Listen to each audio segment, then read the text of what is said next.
kasih makan naon? Makan apaan? Pahit, baik. Oh, di sana kasih baik.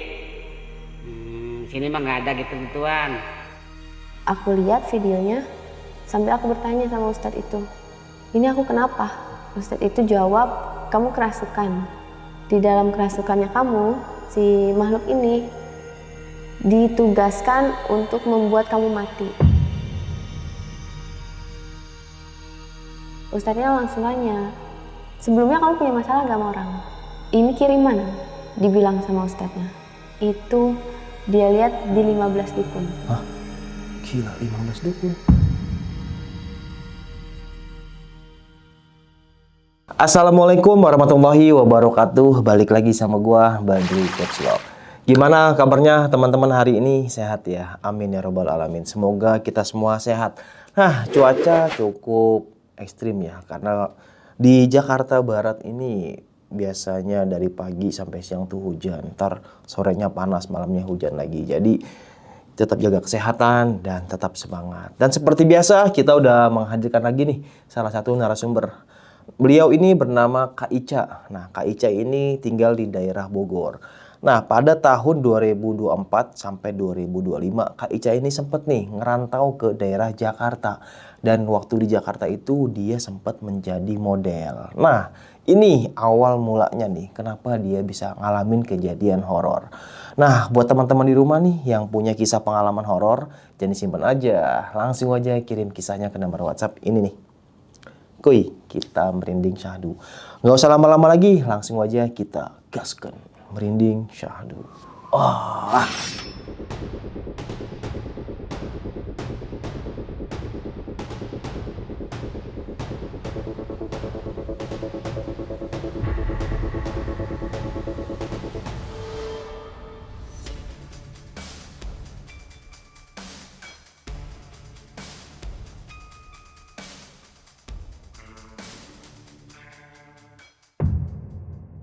Gimana nih Kak Ica, kisah pengalamannya nih Kak?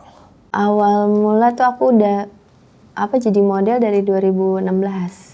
2016 aku jadi model, terus di 2025 ini aku buat manajemen model sendiri. Nah ini Kak Ica model yang jalan itu atau yang gimana nih Kak? Atau photoshoot atau gimana? Aku awal mulanya dari model runway, catwalk. Tapi di 2025 ini aku ikut manajemen model photoshoot sebelum aku buat manajemen sendiri. Kayak gitu. Di salah satu bulan awal-awal aku meniti karir di model photoshoot, ada salah satu fotografer yang punya hati. Awal mulanya punya hati sama aku karena aku risih dengan aturan yang dia mau. Aku bukan mau uang dia, aku bisa cari uang sendiri maksudku. Kok jadi dia yang ngatur? Dari situ aku menghilang dengan ucapan yang mungkin membuat dia sakit hati. Awal mulanya itu sebelum aku sakit. Di pertengahan 2025 aku memutuskan untuk membuka manajemen model sendiri. Mulai dari situ ada gangguan-gangguan aneh nih. Gangguan-gangguan anehnya awal mulanya aku mimpi. Aku bermimpi ada satu barang di dalam perut kananku. Itu 3 hari sebelum aku operasi. Dari jam 3 malam sampai azan subuh itu selalu ada gangguan di mana perutku seperti dililit. Dililit, udah itu berjalan 2-3 hari, udah nggak bisa nih kalau aku nggak ke medis. Menurutku, ya udah aku ke dokter, udah di dokter, di IGD, di tes lab segala macam, itu awalnya nggak ada apa-apa. Tapi dengan diri aku yang ini nggak bisa loh, aku nggak bisa nahan terus, bilang. Sampai akhirnya aku di pagi harinya itu meminta untuk di USG. USG ada dibilang dokter itu kista di bagian perut kanan aku dengan diameter 9 cm. 9 cm, aku langsung disuruh untuk rawat inap karena besoknya akan dioperasi. Besoknya itu jam 10 pagi aku masuk ruang operasi. 9 kali suntik bius itu jarumnya patah semua. Posisi dari jam setengah 10 masuk ruang operasi sampai jam 1 itu belum bisa kebius. Dari 9 jarum ini terakhir dokter ini bilang beristighfar dulu dia. Astagfirullahaladzim, ini udah jarum ke-9. Harusnya bisa ini. Dengan posisi postur tubuh yang aku kurus ya, harusnya mudah untuk memasukkan obat bius dengan jarum suntik. Tapi ini sulit. Mereka itu berkumpul, ngaji bersama. Aku disuruh pegang bantal dengan erat sampai bungkuk banget aku ke bawah. Itu baru masuk obat bius. Dan keluar dari ruang operasi siuman itu jam 5 sore. Sampai keluarga di luar ruangan operasi itu udah khawatir lah. Karena posisi operasi paling lama itu 2 jam. Paling lama estimasinya. Itu pas kakak mimpi, apa itu barang yang ada di badan kakak? Itu kayak batu hijau, tapi semakin aku sakit, semakin menghitam dia. Oh. Jadi di jam, tepatnya sesudah Isya ya. Sesudah Isya ini ada gangguan nih. Yang biasanya aku di rumah gak kenapa-napa, kebetulan aku ngekos. Jadi setelah aku buat manajemen model ini, aku fokusin di Jakarta, aku ngekos di Jakarta. Jadi posisi aku di kosan itu kan suka nonton YouTube ya, scroll-scroll bang. Aku nonton, lagi tenang, ada botol yang deket aku. Gak ada angin, gak ada apa. Dak, jatuh. Gak lama selang dari botol itu, koper yang di depan pintuku itu jatuh juga. Jadi setelah koper itu jatuh, aku langsung lari dong. Langsung lari ke kamar, tarik selimut dengan ekspresi ketakutanku. Ya aku harap nggak akan bawa mimpi juga. Alhamdulillah sih bang, bisa untuk tidur nyenyak sampai paginya. Jadi selang 3 hari setelah kejadian botol jatuh, koper jatuh, aku kan masih di kosan nih bang. Aku di kosan istirahat full. Tiba-tiba aku bangun nih bang, tengah malam. Jam 12 malam. Aku ke toilet karena kebelet. Di depan toilet yang bikin aku nge-freeze, ada bayangan hitam, sosok hitam besar. Tepat di depan toilet, diiringi dengan suara langkah kaki di atap. Aku langsung lari, ambil handphone, gak jadi ke toilet, aku telepon mama. Yang besar harapannya diangkat gitu, untuk menghilangkan rasa takutku dan cerita sedikit. Aku telepon, mama bilang, ada apa Cak? Kenapa malam-malam telepon mama? Aku ceritain kejadian itu, ketakutan, aku teriak, minta tolong untuk orang rumah. Ada menemani aku, ya sudah nanti ada Arya yang datang. Dan Om Ade yang datang untuk temenin. Karena emang sebelumnya aku selalu ada yang mendampingi gitu.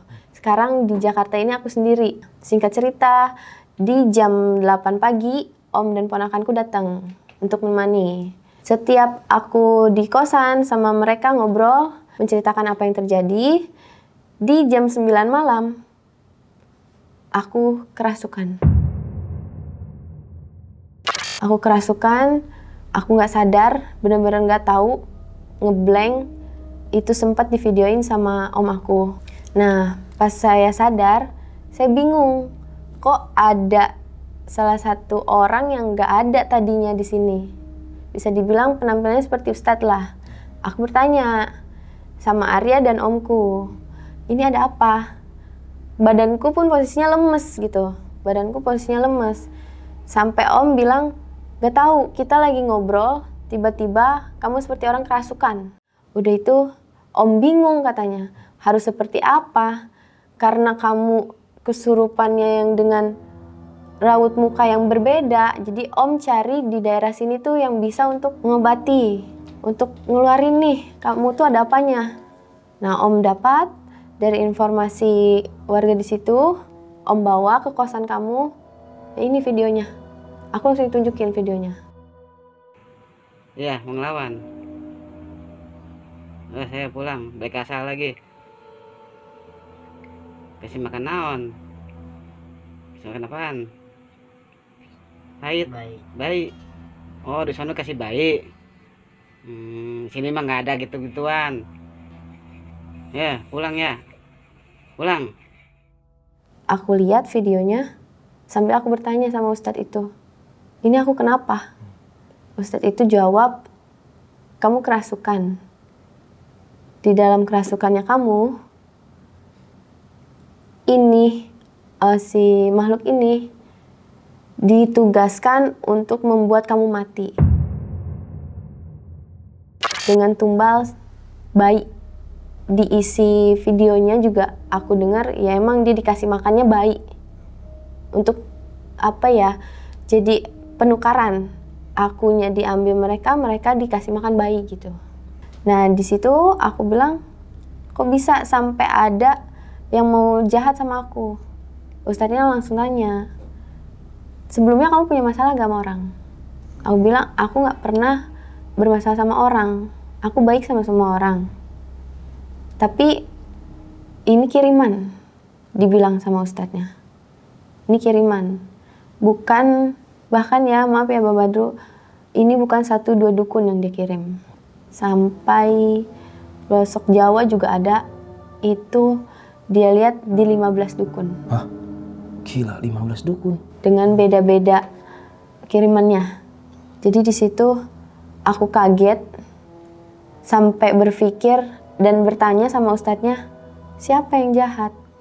Ustadznya itu hanya berkata, udah kamu gak usah cari tahu, gak usah seujon sama siapapun. Kalau untuk membalas itu biar Allah yang balas. Yang penting kamu fokus beribadah, banyak istighfar. Itu yang dilontarin sama ustadznya.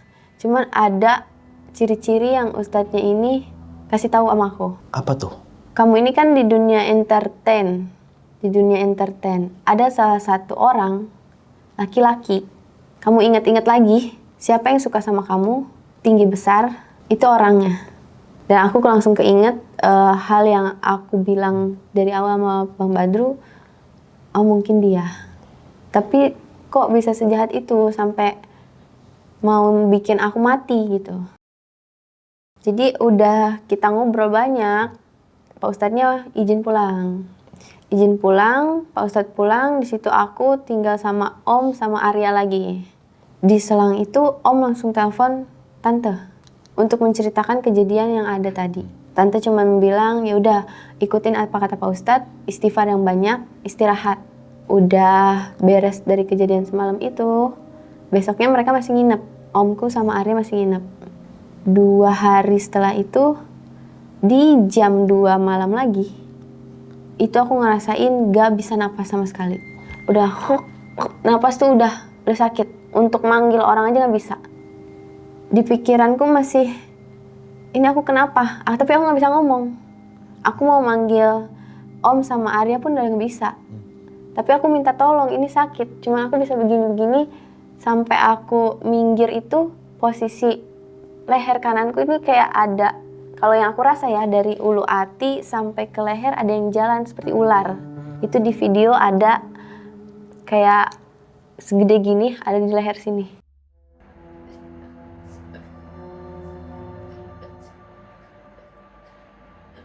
Sakit, gak bisa napas. Akhirnya Om aku sama Arya manggil lagi untuk datangin Pak Ustadz. Itu Om sama keponakan taunya gimana Kak? Itu kan Kakak nggak sempat manggil. Kan awalnya mereka lagi ngobrol nih di ruang tengah. Ruang tengah, denger aku kan agak ada nendang ya, karena aku nggak bisa untuk teriak ya. Aku tendang salah satu lemari, aku tendang, mungkin denger dengan kenapa Cak? Masuk, lihat aku dengan suara ngegoroknya aku, panik.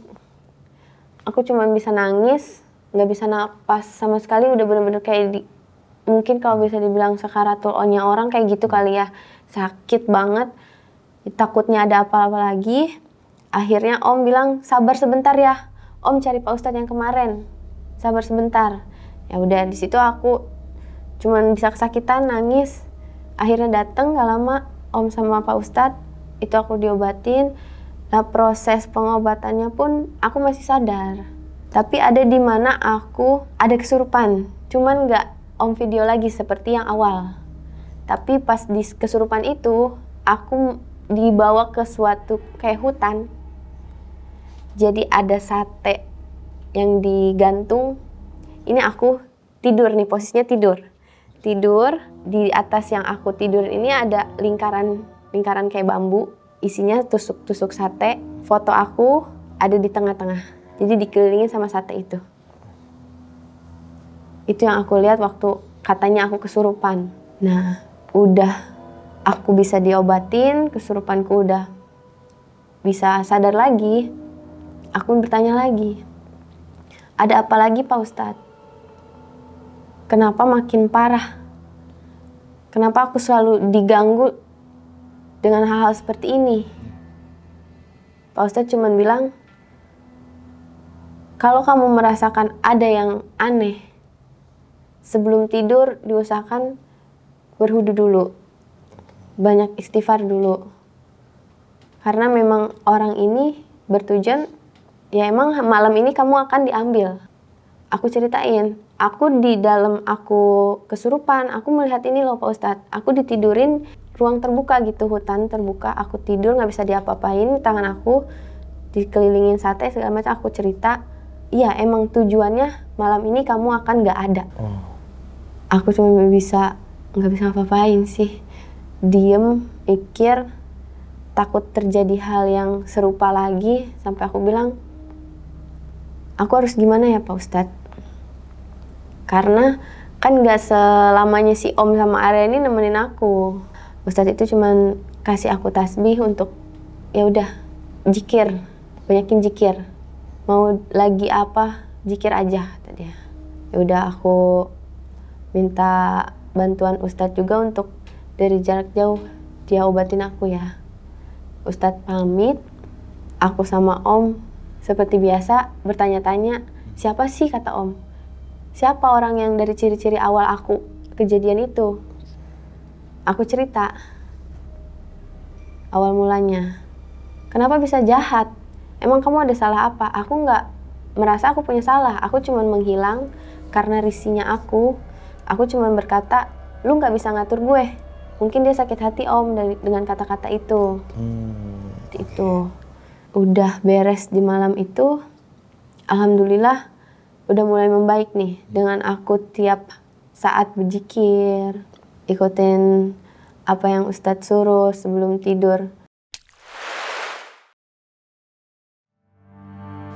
Nah dari kejadian itu, yang kedua itu, beberapa hari kemudian udah aman nih. Makanya Om sama ponakan aku izin pulang ke Bogor karena mereka juga kan ada urusan sendiri.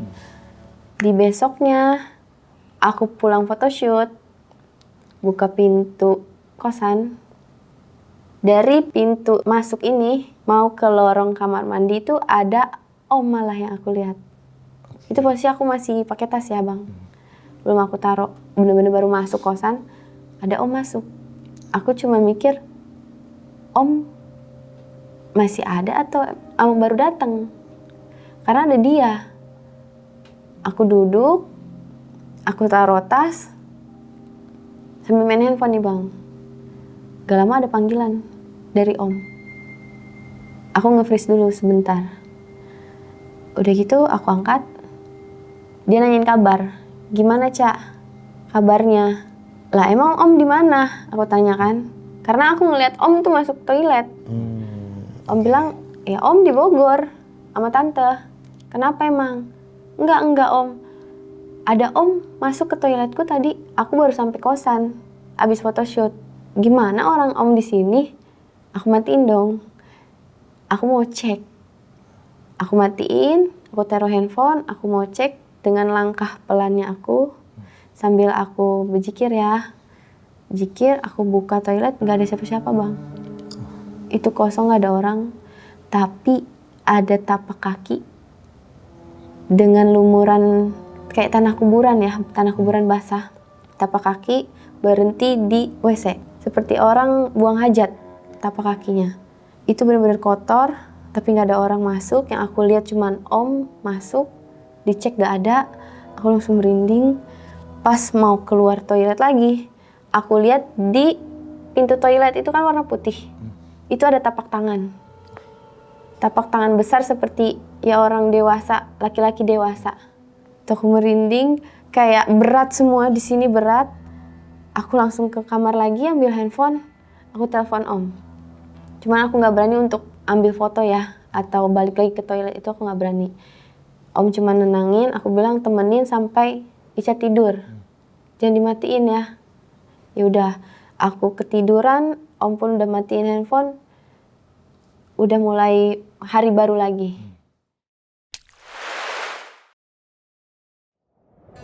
Di situ, di hari yang baru, keesokannya, itu malah jobku yang sepi. Dibikin sepi. Bener-bener gak ada panggilan 2-3 minggu lah. Aku diem stay di kosan, gak ada job photoshoot atau syuting apapun gak ada. Jadi pas aku udah sepi job nih, aku lihat salah satu anak model manajemenku itu ada di Jakarta. Dia dari luar Jakarta, aku lihat story-nya dia lagi di Jakarta, aku chat dong. Aku chat, Kim, kamu lagi di Jakarta? Langsung dia bales, iya kak, kenapa? Video call Ica dong. Video call, dia langsung telepon. Cuman kita belum ada percakapan, aku baru gini kamera ke mukaku, dia langsung bertanya, Kak Ica sakit? Kok muka Kak Ica kayak gini sekarang? Kayak bukan Kak Ica, kurus, tua, kata dia. Dia bilang gitu. Mungkin orang yang lihat aku itu perubahannya drastis ya. Dari aku awal model, sebelum sakit, dari sakit sampai kejadian itu mereka selalu bilang gitu. Dan Kim ini bukan orang pertama yang bilang. Bukan orang pertama yang bilang aku kayak gitu. Sampai aku ada foto sendiri membandingkan nih. Ini aku yang dulu sama aku yang sekarang.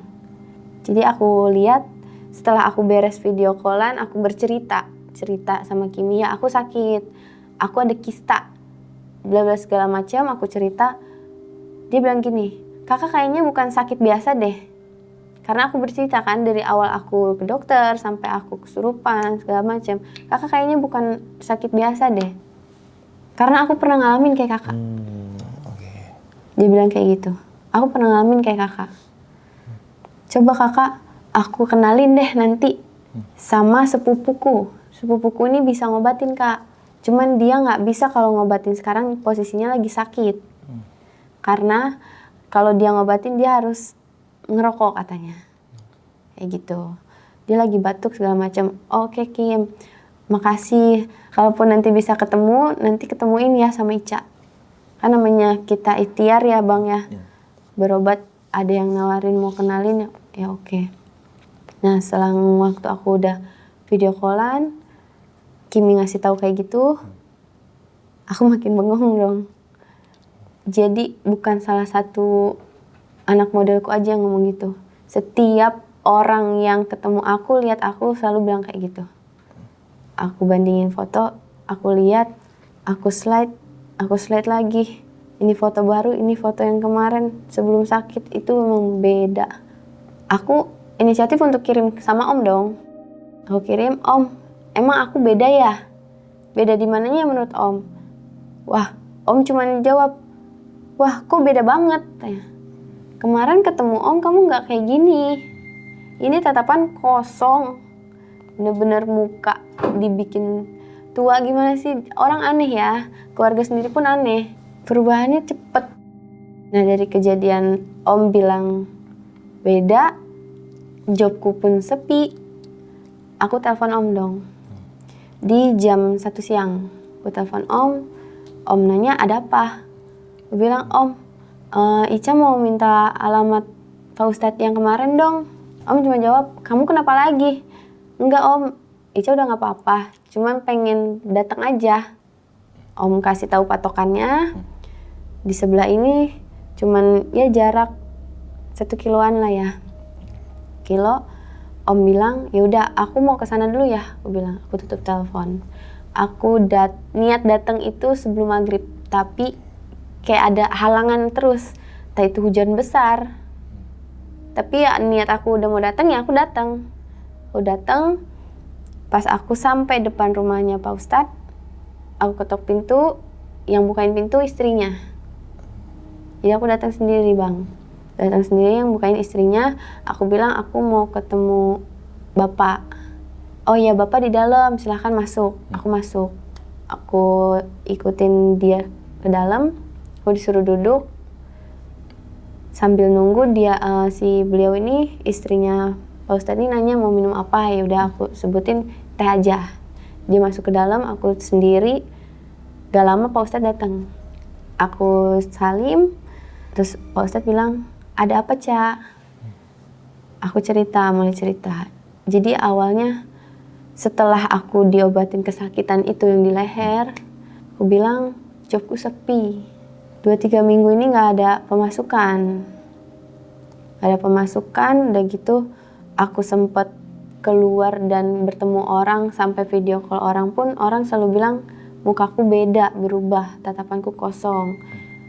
Aku pengen kayak dulu lagi, aktif lagi. Apa yang harus aku jalanin? Ustadz tuh cuma bilang, kamu zikir aja, terus Bapak kasih air untuk kamu minum dan untuk kamu mandi. Jadi di situ prosesnya Pak Ustadz zikir, sama dia ada air ngambil di dalam, airnya dia buka tutupnya sambil dia zikir. Aku cuman disuruh ikutan zikir, istighfar, kata dia. Istighfar yang banyak. Kalau ada apa-apa, ada yang mau masuk, masuk aja. Jangan ditahan, ada Bapak di sini. Proses aku bisa dibilang 3 jam lah. 3 jam. Terus aku gak lama pamit. Dia cuma ngasih saran, ini diminum sampai habis, tapi jangan sampai habis. Jadi kalau udah tinggal segini kan botol ya Bang. Udah tinggal dikit, isi. Jangan sampai benar-benar kering airnya. Terus tiap aku beres mandi, itu air dipakai mandi kan. Pakai mandi, tutup lagi, ntar dicampur lagi. Jadi 1 botol yang gede gitu, paling aku pakai berapa tuang untuk dicampur ke bak gitu. Nah selang aku udah ngejalanin yang dari Pak Ustadz, nah aku kan udah mulai jobnya ada lagi nih. Pulang aku ngejob, beres azan isya lah, aku sampai kosan nih. Aku sampai kosan, aku lihat di pintu kosanku tuh kayak ada apa yang melayang ya. Cuman karena aku minus, ya udah aku jalan dulu nih. Samar kan, semakin deket itu jelas banget.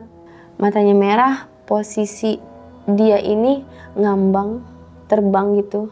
Rambutnya berantakan panjang, ada taring juga dia. Tapi kesininya bener-bener kayak usus doang, gimana sih Bang, organ. Aku gak jadi masuk, aku langsung lari. Bener-bener gak ada pikiran untuk aku kemana lagi selain ke rumah Pak Ustadz. Aku datang langsung ke rumah Pak Ustadz. Aku lari, ketok-ketok pintu, udah depan rumah Pak Ustadz, dibukain lagi sama istrinya lagi. Dengan panik aku bilang aku mau ke Bapak, tapi aku belum diizinin masuk, aku udah masuk karena aku rasa takut ya. Aku masuk. Gak lama Pak Ustadznya keluar dari kamarnya. Ada apa? Aku cerita sampai lagi gemeter, ketakutan. Ya udah tenang dulu, Pak Ustadz bilang. Udah di sini.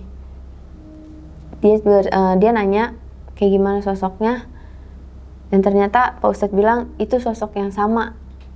Yang waktu Pak Ustadz ada ke sana, itu dia emang udah ada. Cuman aku baru ngeliat. Pak Ustadz bilang nanti saya kasih garam, katanya untuk ditebar atau dilempar ke sosok itu. Nah dia cerita juga, kalau kamu mau tahu si sosok kuyang ini, jadi dia bilang itu kuyang ini ditugaskan untuk menutup aura. Jadi aku biar kelihatan tua, bener-bener hitam lah pandangan orang ke aku tuh, lu jelek deh gitu. Nah Pak Ustadz bilang nggak cuma itu, ada lagi pocong. Pocong ini ditugasinnya untuk biar aroma tubuhku tuh bau. Ada lagi kuntilanak merah. Kalau kuntilanak merah ini ditugasinnya untuk emosi aku yang meledak-ledak. Jadi aku biar emosi terus. Mau apapun nggak ada jalan ya udah aku emosi. Itu yang ditugasinnya. Makanya dari situ aku langsung malah takut pulang Bang. Takut pulang. Aku bilang Ica takut kalau pulang kayak gini kondisinya, bukan satu makhluk lagi. Sampai dia bilang, ya udah nanti Bapak antar ke kosan sampai bapak yang naburin. Jadi kita ke kosan bareng, aku diantar sama beliau naik motor. Di perjalanan itu Pak Ustadz cuma bilang, kamu lari sejauh ini ya karena takut, karena rasa takut.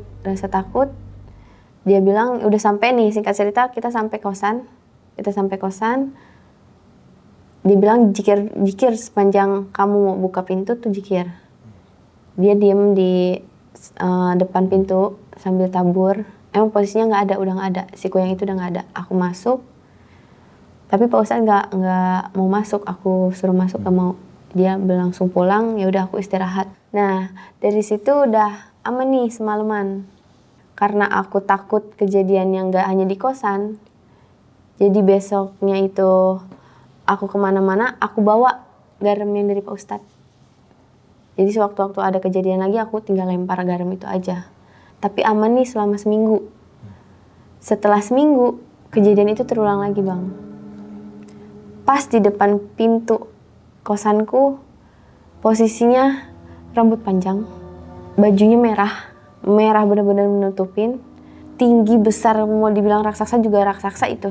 Mungkin yang Pak Ustadz bilang kuntilanak merah, mungkin itu wujudnya. Bener-bener rambut, aduh acak-acakan sampai kaki, tinggi besar. Aku takut, gemeter. Dengan gemeter tangan aku buka resetting tas, aku keluarin garam yang dari Pak Ustadz. Aku mendekat sambil zikir, istighfar. Udah sampai depan, aku lempar tapi posisi mataku merem. Karena aku takut. 3 kali lemparan, aku buka mata pelan-pelan, alhamdulillahnya nggak ada. Di situ aku langsung buru-buru masuk, aku kunci, aku beres-beres badan gitu. Sama aku ikutin yang Pak Ustadz suruh, wudhu sebelum tidur, aku langsung istirahat. Nah besoknya, singkat cerita karena aku kosong gak ada jadwal photoshoot, aku mau cerita, telepon dia udah capek juga. Aku inisiatif untuk pulang ke rumah orang tua di Bogor. Aku sampai Bogor itu aku pergi dari jam 11 siang. Nah itu kan udah di posisi aku jam 2 tuh udah sampai ya. Hujannya besar, gelap, maksudku mau keluar rumah nih, posisi mama kan pada dalam rumah. Jadi rumah aku tuh turun tangga dulu, baru ada pagar kan. Aku mau keluar untuk ambil beberapa jemuran nih yang mama suruh. Tapi nggak tahu kenapa kayak ada yang bergerak dari belakang nih Bang, di atas. Kayak kita ngelihat sekilas kucing, bayangan nih, ada siluet gitu. Pas aku lihat, itu bentukannya kayak akar pohon. Benar-benar menjuntai panjang, ternyata itu tangan dia, jari-jari dia. Posisi mukanya serem, kayak muka kebakar. Di sini tanduk, sini taring panjang. Taringnya kayak taring binatang apa ya, yang begini banget. Itu udah berat badan. Posisinya hujan besar, mama juga gak akan dengar mungkin kalau aku teriak. Karena ada suara jet pump ya. Udah gak bisa ngapa-ngapain, tas aku udah di dalam rumah. Yang harusnya aku pegang kemana-mana, karena emang posisi niatnya mau ke bawah turun untuk ambil jemuran aja. Itu dengan aku langsung lari, tanpa aku bawa jemuran yang mama suruh, aku lari, aku langsung duduk di ruang tengah.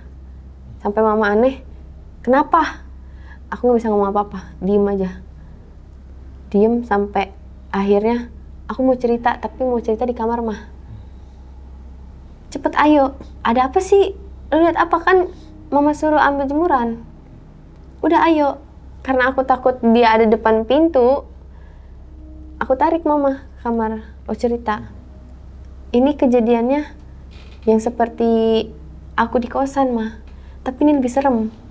Jari-jari dia itu sebesar akar pohon, tapi dia nempel. Mukanya juga muka gosong, yang bener-bener kayak kekopek, ada tanduk, ada taring. Dan di situ kita berdua cuma bisa zikir dalam rumah, nunggu sampai azan maghrib. Nah kita ada di kamar nih, tapi mama kan percaya nggak percaya ya, karena dia dari dulu jarang untuk satu rumah sama aku. Walaupun keluarga yang lain itu sama aku udah tahu kejadian-kejadiannya. Gak lama ada suara orang buka pintu, yang kita lagi ketakutan. Ternyata itu nenekku datang. Kenapa? Pada di dalam katanya. Kirain gak ada orang. Sini deh. Aku cuman sini deh. Aku manggilnya Umi ya. Sini Mi. Aku ceritain. Ya udah, diam aja di sini. Ini Umi mau ambil jemurannya ke bawah. Ica tunggu sini. Mama tunggu sini. Ya udah, akhirnya Umi turun ke bawah ambil jemuran. Gak lama teleponku bunyi. Ternyata dari manajemen modelku. Dia telepon, aku angkat. Beliau bilang besok ada job foto sama brand. Jadi mau gak mau hari itu juga aku harus pulang ke kosan. Aku pulang ke kosan, aku pesan taksi online. Di perjalanan aman. Sampai aku singkat cerita ya bang, aku sampai di depan kosan. Aku buka pintu, tapi ada suara yang aneh. Kayak suara lompat, buk, buk, buk. Aku tutup, aku gak hirauin nih. Aku tutup pintu, tapi masih makin kenceng suaranya. Buk, buk, buk, buk.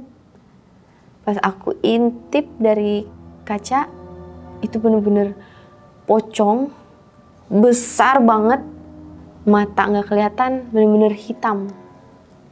Itu aku langsung tutup, aku masuk kamar. Nah itu udah sampai kamar, aku selimutan, aku gak berani keluar lagi. Itu kepala udah pusing, badan udah sakit, udah berat, pegel-pegel gak jelas. Udah gitu ada bau, kayak bau kebakar, tapi mungkin dari si makhluk itu ya. Itu bau banget, gak nyaman. Selama semalaman itu gak nyaman.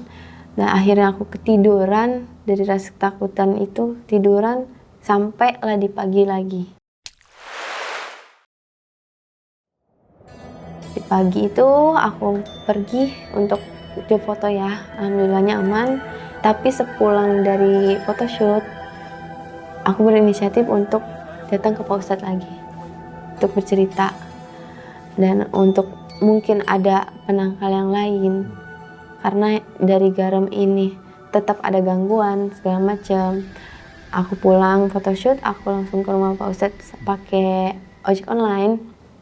Sampai di rumah Pak Ustadz, aku cerita kejadian selama kemarin aku di Bogor sampai aku harus pulang lagi. Ada kejadian suara yang buk buk buk, itu aku ceritain. Pak Ustadz bilang, ya itu memang makhluknya. Makanya sebelum kamu menemukan mereka, Bapak udah cerita biar kamu tahu. Aku bilang, kenapa harus ada lagi? Cuman yang si akar ini kok bisa sampai ganggu ke Bogor? Pak Ustadz cuma bilang, kemanapun kamu pergi, mereka pasti ada. Karena emang ditugasinnya, tujuan utamanya ya kamu. Tujuan utama ngeganggu kamu dan bikin kamu nggak bernyawa. Nah dari situ aku dikasih air lagi untuk aku cuci muka, mandi, sama aku dikasih refill lagi untuk garamnya. Selang aku itu udah aman, 1 minggu lebih itu udah aman.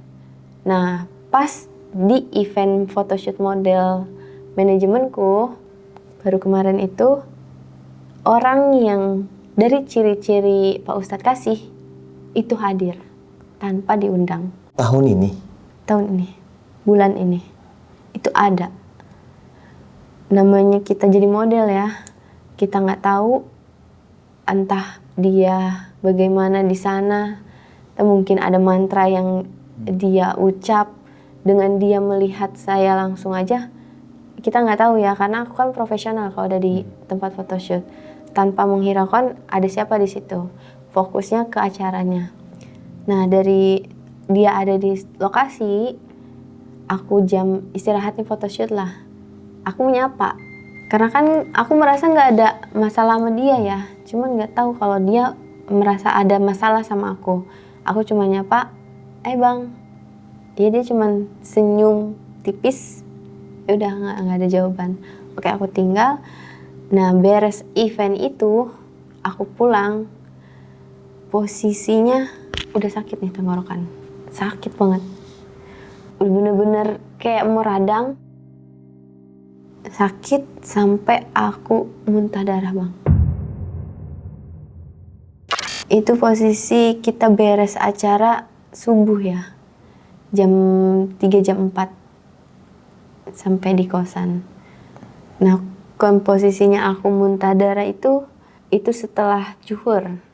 Setelah zuhur sampai di kemalaman harinya sama sakit, udah aneh lah, semua badan tuh udah nggak kondusif lah, udah makin parah nih ke badan nih.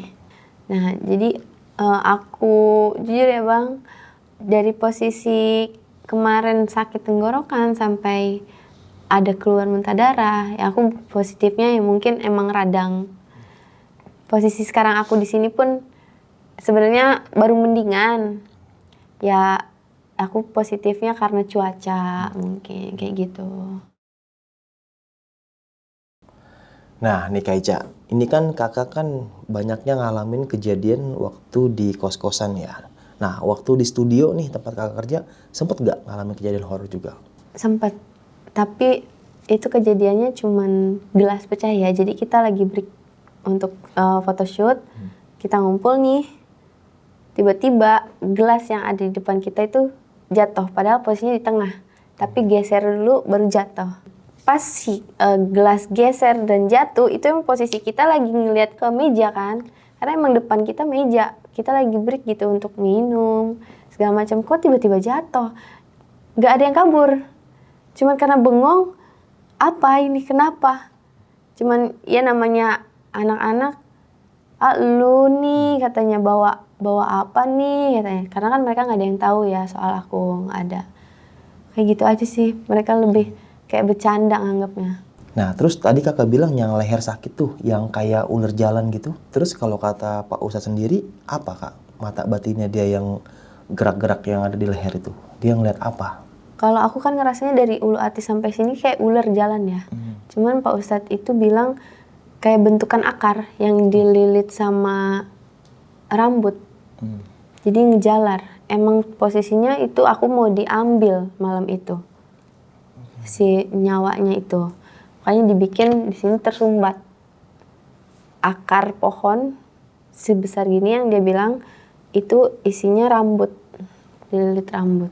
Itu apa cuman dari mata batin aja atau ada sesuatu nih di leher kakak? Sebenarnya itu cuman dilihat, itu yang makhluk, kalau kata kita di dalam tubuh itu makhluk menyerupai berbagai macam bentuk. Ada yang di sebelah sini mungkin kalau kita pegang hanya jendolan, tapi itu bisa berupa entah kayak tanah atau gabah. Mereka seperti itu berbentuknya kalau yang Pak Ustadz ceritakan. Nah, kan kakak masih ngalamin ya kejadian sampai detik ini. Sempet gak kakak ngalamin mimpi yang gak enak gitu atau apa gitu? Selain mimpi yang kakak lihat foto kakak, ya terus sama yang ada barang di perut kakak itu. Mimpi terakhir itu aku kemarin pas di malam Jumat ya. Cuman ada suara cewek bilang, sebelum ada ular lu sebelum sembuh. Jadi cewek ini ngasih tahu sebelum lu ketemu ular, mungkin di dalam kosanku ya, sebelum nemuin ular di dalam kosanku, lu belum sembuh, cuma gitu doang. Kayak bisikan cewek. Nah, terus yang untuk masalah bisikan itu kayak sempet gak waktu itu konsul ke Ustadz? Apa itu? Belum sih bang, jadi posisi aku kan belum ini banget ya, baru fit banget. Jadi belum ada sempat untuk datang ke Pak Ustadz. Nah, terus yang tadi Pak Ustadz sempat bilang nih kalau dia ngirim sampai 15 dukun gitu ya. Terus Pak Ustadz sempat bilang nggak, itu dukun dari mana aja itu asalnya? Itu dia bilang dari Lombok ada, di Jawa, daerah Jawa Barat juga ada, sama dia banyaknya itu lebih ke Jawa Barat sih. Cuman yang fatalnya yang dari Lombok. Yang sekarang pun itu dari Jawa. Nah, terus Pak Ustadz bilang nih bang, dari aku kejadian kesurupan kemarin itu, Itu tuh udah banyak antri di belakangku nih udah mau pada masuk. Pak Ustadz bilang kayak gitu. Nah, untuk masalah kosan lagi nih Kak Ica ya. Kan kakak masih sering diganggu nih. Dan sekarang nih tahun 2026 nih kayak. Kakak masih tinggal di situ atau udah pindah dari tempat itu Kak? Masih tinggal di tempat yang sama. Itu nggak ada rencana buat pindah Kak? Kalau pindah itu akan ribet juga ya. Mungkin nanti nextnya akan. Tapi sekarang di situ dulu aja. Nah, nih Kak Ica. Kan Kak Ica kan sebagai model nih, model photoshoot. Mungkin mau kirim pesan-pesan ke teman-teman di rumah nih. Dan kakak juga nih sempet ngalamin kejadian horor ya. Bisa dibilang apa ya, kerasnya kerjaan ya. Ada aja orang yang nggak suka gitu. Mungkin kakak mau pesan-pesan buat teman-teman di rumah nih tentang kisah pengalaman yang kakak alamin. Buat semua, kita hidup di dunia entertain. Mau sekecil apapun kita punya, jangan cepat puas. Terus kalau ada yang suka sama kita, jangan sekali aja bikin ucapan yang mungkin di kitanya biasa, di dianya membuat sakit hati. Kita terima aja, bagus jeleknya, kita telan sendiri, jangan sampai ada ucapan yang membuat mereka sakit hati. Itu aja. Kalau misalnya ada yang mau jadi model juga boleh datang sama Ales Organizer. Ales membukakan pintu untuk kalian semua, para wanita di luar sana yang punya cita-cita sama kayak Ales. Oke Kak Ica, terima kasih banyak Kak ya udah nyempetin datang ke sini. Padahal kondisinya baru fit gitu. Dan terima kasih udah nyempetin waktunya buat cerita di sini buat teman-teman di rumah. Semoga cepat sehat Kak ya. Semoga kembali normal lagi dan karirnya terus jaya dan semakin berkembang. Amin ya rabbal alamin. Oke, terima kasih Kak Ica ya. Sama-sama Bang Badru. Oke, mungkin cukup sekian kisah pengalaman yang di dalam sama Kak Ica ini. Bisa kita ambil segi positifnya, buang jauh-jauh negatifnya. Nah, mungkin teman-teman di rumah nih ada yang wanita cantik, widih. Bahkan juga ada laki tampan gitu kan. Dan ada juga playboy atau playgirl. Nah, mungkin kisah Kak Ica ini bisa kita ambil ya positifnya. Kadang gini, mungkin teman-teman nih orang ganteng atau orang cantik gitu. Banyak nih cowok yang suka sama kita, cewek yang suka sama kita gitu. Dan kita pun kayak apa ya, nggak ada respon lah, kayak B aja ke dia gitu. B itu biasa aja lah intinya. Dan kita kalau bisa ya nolaknya secara baik-baik gitu. Jangan sampai menyinggung hatinya dia, bahkan nyakitin. Ya kalau emang kecewa sih pasti. Namanya orang jatuh cinta, suka sama dia, dan kita tolak gitu kan, ya pasti sakit hati ya, apa kecewa lah, bukan sakit hati.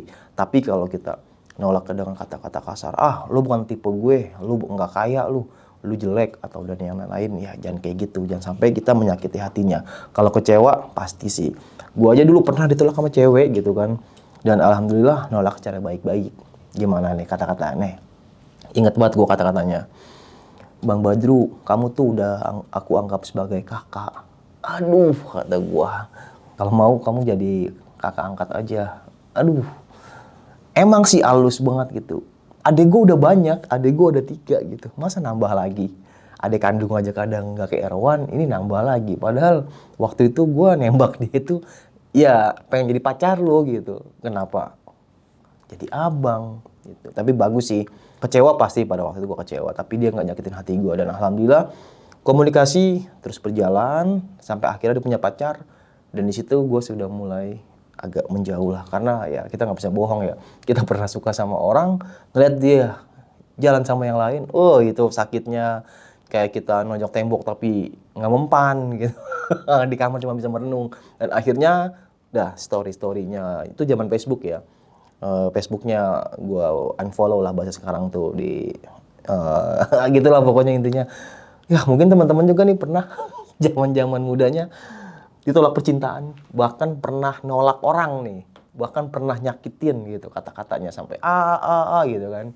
Dan gue juga pernah nolak orang, pernah waktu itu ada cewek, sampai bang please nikahin gue, gila sih, nggak bercanda, cuma ya dia mengungkapkan isi hatinya dan gue tolak. Waktu itu gue nolak begini. Ya semoga Anda nggak nonton ya, namanya kan Dewi gitu kan.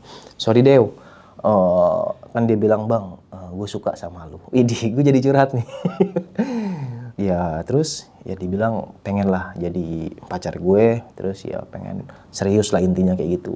Dan di situ gue sama dia si Dewi ini nggak ada rasa gitu ya, nggak ada cinta, bahkan sayang pun nggak ada gitu kan, kayak biasa aja karena ketemu aja baru 4 kali ya, itu pun lagi nongkrong rame-rame, bukannya kita intens jalan bareng, nggak. Gue kaget tiba-tiba tembak cewek, apa setampan itu kah gue? Ini nggak bercanda. Akhirnya gue tolak kayak gini, sorry Dewi ya, gue lagi apa ya bisa dibilang ya, lagi karir lah intinya, gue lagi nggak mau pacaran, bahkan buat nikah pun gue belum kepikiran. Waktu itu umur gue baru berapa ya, masih 26-an lah, gue masih pengen fokus kerja, pengen fokus usaha pada waktu itu gitu kan. Ya padahal alasan gue, ya dia bukan tipe gue gitu. Tapi gue selalu mencoba untuk tidak menyakiti lah. Dan alhamdulillah, walaupun dia maksa sampai 2 kali nembak ya, widih, so ganteng banget si Badru. Tapi ya gue nggak bisa gitu. Dan akhirnya sampai alhamdulillah setelah 2 tahun ya, dia ketemu sama cowok barunya, cowok idamannya lah. Dan alhamdulillah dia menikah. Dan waktu itu gue masih belum menikah. Dan ya alhamdulillah, kecewa dia pasti kecewa lah. Siapa sih nggak kecewa kalau ditolak cintanya? Tapi balik lagi, ini kan kisahnya Kak Ica kan, dia waktu itu menolak dengan kurang baik lah. Dan ini banyak banget pengalaman, pelajaran lah yang bisa kita ambil. Menjaga hati, menjaga iman, menjaga pikiran. Karena di Islam itu nggak ada pacaran, sob. Widih. Beneran nggak ada pacaran. Jadi kalau lu pacaran, lu selingkuh, lu diselingkuhin atau lu selingkuh dah, lu bukan bajingan, lu nggak salah gitu. Kecuali lu udah nikah, udah ijab kabul, udah ikrar lah atas nama Allah, dan lu selingkuh, baru lu bajingan. Kalau pacaran, lanjutkan. Kalau dia stok ada 4, 3. Enggak, bercanda. Ya jadi intinya tetaplah berhubungan, tetaplah menjadi manusia, tetaplah silaturahmi. Ingat, playboy itu keep silent, nggak pernah diumbar-umbar. Jadi ingat masa lalu nih sob. Mungkin teman-teman juga pas dengar saya curhat, mau dong kalian curhat juga nih di kolom komentar. Cewek apa, cowok apa yang pernah kalian tolak, bahkan kalian yang ditolak. Jadi penasaran. Kak Ica ceritanya. Oke lah, udah nggak usah lama-lama lagi. Ntar curhatnya sama kameramen aja di belakang layar. Sampai jumpa di kisah selanjutnya. Wassalamualaikum warahmatullahi wabarakatuh. Dadah. Kak Dewi ya. Maaf ya kalau gue sebut Anda. Jadi itu masa lalu kita. Kalau Anda nonton, ya mungkin inget-inget lah kita dulu kayak gimana gitu kan. Terus sama yang pernah nolak gue, please, gue nggak butuh adik angkat. Waktu itu gue butuh pendamping. Wede. Kan kalau kata anak ABG mah, cewek yang bisa ngerangkul kita, yang bisa ngertiin kita, yang bisa menemani kita ke jalan yang benar. Padahal pegang tangan aja itu dosa. Tapi waktu itu nggak kepikiran sih. Udah, dadah. Buat kalian yang punya pengalaman horor, langsung aja chat ke nomor 0877 1671 5337.